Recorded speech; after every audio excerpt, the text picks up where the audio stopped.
बिस्मिल्लाहिर्रहमानिर्रहीम। अस्सलाम वालेकुम वरहमतुल्लाहि वबरकातुहू। मुअज़्ज़ज़ सामीन, बज़्म उर्दू में खुश आमदीद। हमारा आज का मौजू है ईद और दम तोड़ती रवायात। मुअज़्ज़ज़ सामीन, बहुत सी हमारी खूबसूरत रवायात दम तोड़ चुकी हैं और कुछ दम तोड़ रही हैं। आज से 30-35 साल पीछे जाएं और यादों के रोज़न से झांकें तो बड़ा खूबसूरत और दिल मोह लेने वाला मंजर दिखाई देता है। लेकिन आज जब ईद आती है तो दिल एक अजीब से दुख और उदासी से भर जाता है। यूं महसूस होता है जैसे नस्ल दर नस्ल हमसे हमारी खुशियां छिन रही हैं और हम एक ऐसे ज़िया का शिकार हैं जिसकी तलाफी अब मुमकिन नहीं। हम शायद वो आखिरी नस्ल हैं जिन्होंने ईद को उसके हकीकी, रवायती और खालिस अंदाज में मनाया था। नई नस्ल को तो मालूम ही नहीं कि ईदें कैसी हुआ करती थीं। मोअज़्ज़ज़ सामीन, मुझे आज भी अच्छी तरह याद है हमारे गांव का वो कच्चा दारा जो ईद के दिनों में गांव की बच्चियों और लड़कियों के लिए किसी बड़े प्ले लैंड या पिकनिक स्पॉट से कम नहीं हुआ करता था। दारे में बड़े बड़े घने दरख्त थे और साथ ही एक छोटी सी बाड़ के पार गांव का कब्रिस्तान। रमजान के आखिरी रोजों में ही लड़कियां बालियां इन दरख्तों की शाखों पर अपने रंग बरंगे दुपट्टे या कपड़े बांधकर पींगे डालने के लिए उन्हें अपने नाम कर लिया करती थीं। और ईद की नमाज के बाद अगर दारे की तरफ देखा जाता तो वो सारा कच्चा सेहन रंग बरंगे रस्सों वाली पींगों और हवा में उड़ते दुपट्टों से भरा होता। दारे के कोनों में आलू चाट, चना चाट और पापड़ वालों ने डेरे डाले होते। पींगे झूलने से जैसे ही जरा सी फुर्सत मिलती, ईदी के पैसों से चाट खाई जाती।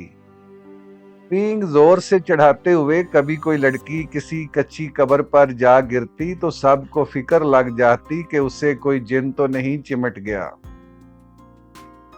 गांव की बड़ी बूढ़ियां हाथों में क्रोशिया लिए वहीं बैठी रहती, आपस में बातें भी करती और इन लड़कियों पर नजर भी रखती।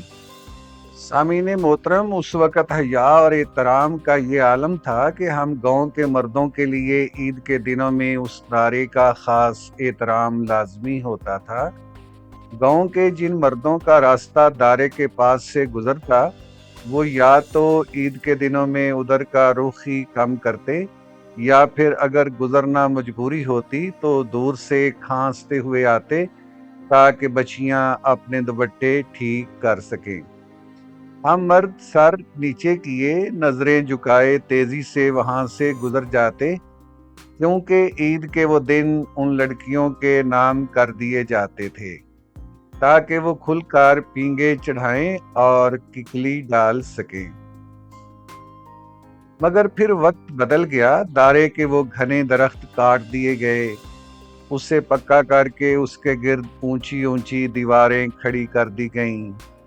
पींगे चढ़ाने वालियां पिया देश सुधार गईं और पहरा देने वाली वो बूढ़ियां उसी दारे से जुड़े कब्रिस्तान की मकीन बन गईं।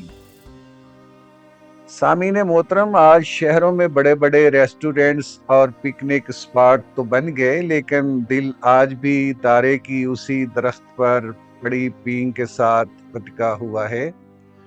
सिर्फ दारे के दरख्त ही नहीं कटे, वक्त के साथ साथ हमारे मुआशरती रवैयों से खलूस के दरख्त भी कट गए।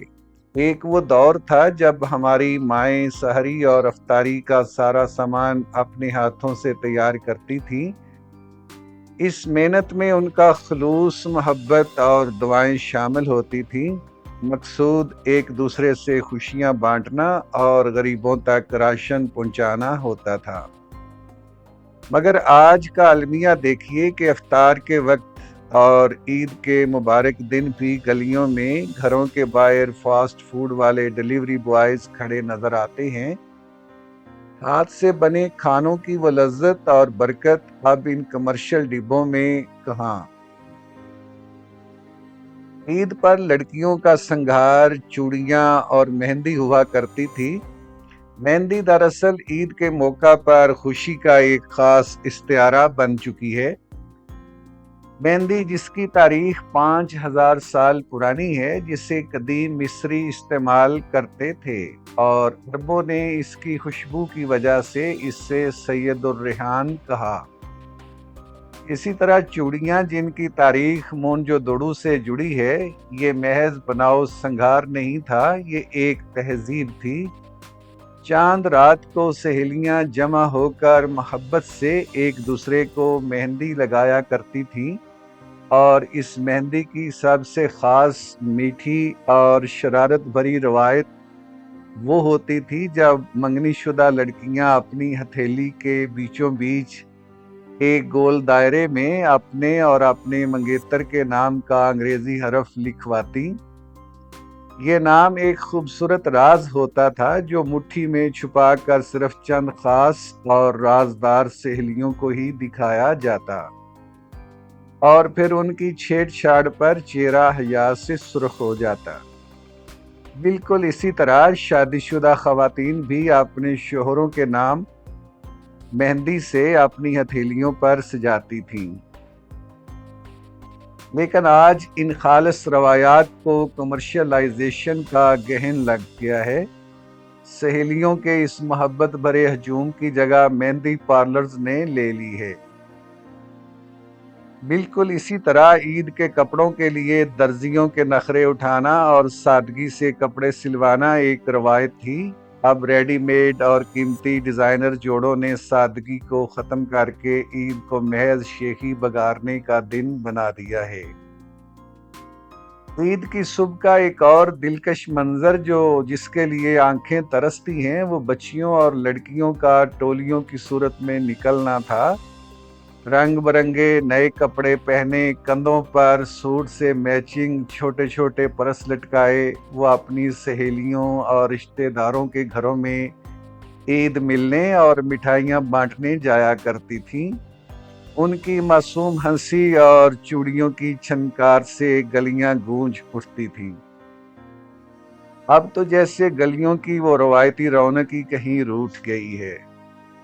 سامعین محترم، اسی طرح وہ عید کارڈز، بازاروں میں لگے رنگ برنگے اسٹال، دوستوں کے لیے پھولوں والے اور بزرگوں کے لیے قرآنی آیات والے کارڈز، جن پر لڑکیاں اپنے کچے پکے اشعار لکھتی تھیں، جیسے ڈبے میں ڈبہ، ڈبے میں کیک، میری سہیلی لاکھوں میں ایک۔ محکمہ ڈاک کا وہ بھاری بوجھ جس میں اپنوں کا خلوص چھپا ہوتا تھا، آج وہ خلوص سمارٹ فونز کے بے جان کی پیڈز پر ٹائپ کیے گئے اور ایک ہی کلک میں سب کو بھیجے جانے والے SMS کی نظر ہو گیا ہے۔ ہم ماڈرن تو ہو گئے، لیکن اندر سے کتنے کھوکھلے ہو گئے۔ اسی طرح 29ویں روزے کی شام گھروں کی اونچی چھتوں پر چاند دیکھنے کی وہ گہما گہمی دکھا کہ شور میں جو اپنائیت تھی، وہ اب ٹی وی سکرینوں پر اعلانات کے انتظار اور چاند پر ہونے والی سیاست کے شور میں کہیں دب کر رہ گئی ہے۔ پہلے عید کا دن سو کر نہیں گزارا جاتا تھا۔ صبح سویرے گھروں کے تمام مرد، بچے، بوڑھے عیدگاہ کی طرف نکلتے، ایک راستے سے جاتے اور دوسرے سے واپس آتے تاکہ زیادہ سے زیادہ لوگوں سے گلے مل سکیں۔ مائیں سوئیاں اور حلوہ جات تیار رکھتیں جسے محلے میں بانٹا جاتا، تبھی تو یہ سوئیوں والی عید کہلاتی تھی۔ ظہر کے بعد پورا خاندان اکٹھا ہوتا تھا، مگر آج کے دور میں اگر خاندانی اجتماع ہو بھی جائے تو اس میں وہ پہلی سی محبت اور گرم جوشی باقی نہیں رہی۔ بچے اور نوجوان اپنے بزرگوں کے درمیان بیٹھنے کے باوجود اپنے موبائل فونز، ٹیبلٹس یا ویڈیو گیمز میں مصروف رہتے ہیں، اور وہ بوڑھی آنکھیں حسرت بھری نگاہوں سے انہیں تکتی رہتی ہیں۔ ان کے کان اپنے پوتے پوتیوں کی وہ خوبصورت میٹھی میٹھی اور توتلی باتیں سننے کو ترستے رہ جاتے ہیں۔ जदीद टेक्नोलॉजी की इस बेहिसी ने गोया नस्लों के दरमियान एक खामोश दीवार खड़ी कर दी है। सामीन मोहतरम, हम जिंदगी की इस अंधी दौड़ में इस कदर मसरूफ हो गए हैं कि हम इन खूबसूरत लम्हों से खुशी कशीद करना ही भूल गए हैं। वो पींगें, वो दारा, वो ईद कार्ड्स, वो मोहब्बत भरी मेहंदी, कांधों पर परस लटकाए वो बच्चियां और वो बुजुर्गों की महफिलें, सब कुछ बस एक खूबसूरत मगर दर्द भरी याद बनकर रह गया है। काश हम अपनी इन दम तोड़ती रवायात को एक बार फिर जिंदा कर सकते।